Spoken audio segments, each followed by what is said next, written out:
What's up YouTube, and welcome back to Game Point. And in today's video, I want to focus in on a team that has really become the surprise story of the NFL in the New York Jets. At the time of this recording, the Jets have a 4-2 record, are second in the AFC East, have already matched their win total from last season, and are on pace to have the most regular season wins the franchise has seen in over a decade. So how did the Jets do it? How did they go from a team that won a combined 6 games over the past 2 seasons to now looking like they could be in position to double that this year alone?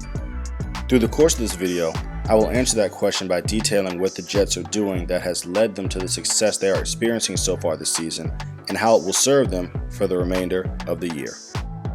When looking at the Jets' 4-2 record, the first thing that detractors may point out is the fact that their wins are coming off of less than stellar teams, as every opponent they have beaten so far has a 500 or below record at the time of this recording.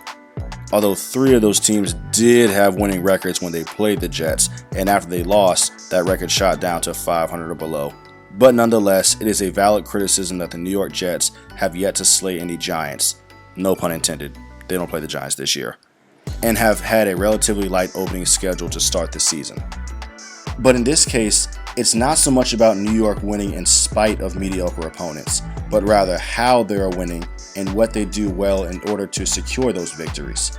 And the key contributor as to how they are winning games is their defensive unit. From their defensive line, to their linebackers, to the secondary, the Jets have been downright suffocating as a defensive unit, holding opponents to 19 points per game in the games they win, which is a whole 2.5 points beneath league average.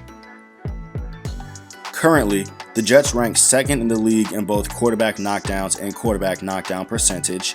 They're 7th in total quarterback pressures, 4th in quarterback pressure percentage, 3rd in total quarterback hits, tied for 8th in sacks per game, and are tied for 7th in total sacks.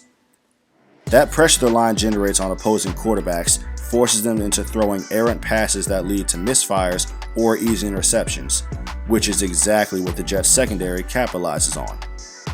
Through 6 games, the Jets secondary has the 3rd highest interception percentage in the league, trailing only Philly and Buffalo, is tied for the 4th most interceptions, and also tied for 9th in opponent QBR.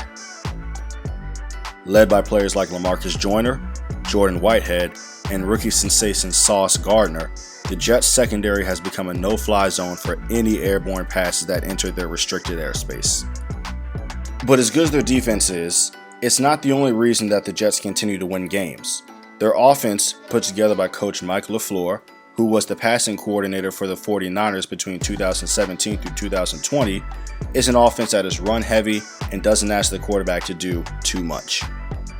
Granted, while I would like to see the quarterback Zach Wilson throw the ball more each possession, his play-extending ability coupled with his talent to throw the ball on the run allows him to make meaningful passes when the team needs him to.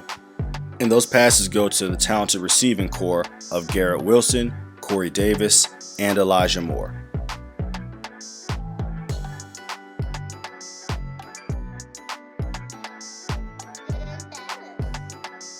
And as good as those receivers are, the heartbeat of this team offensively is their running game.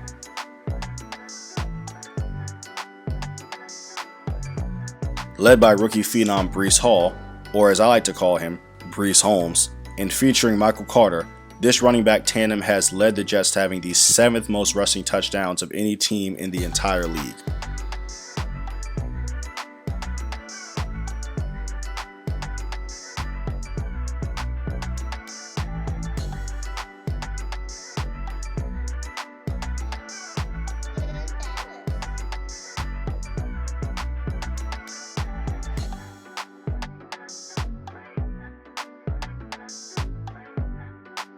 And there you have it, a team led by a strong defense that is particularly adept at getting to the quarterback and taking the ball away through the air, paired with an offense that is a playmaking quarterback throwing to speedy wide receivers and aided by a potent run game is a recipe for success. Thank you for watching.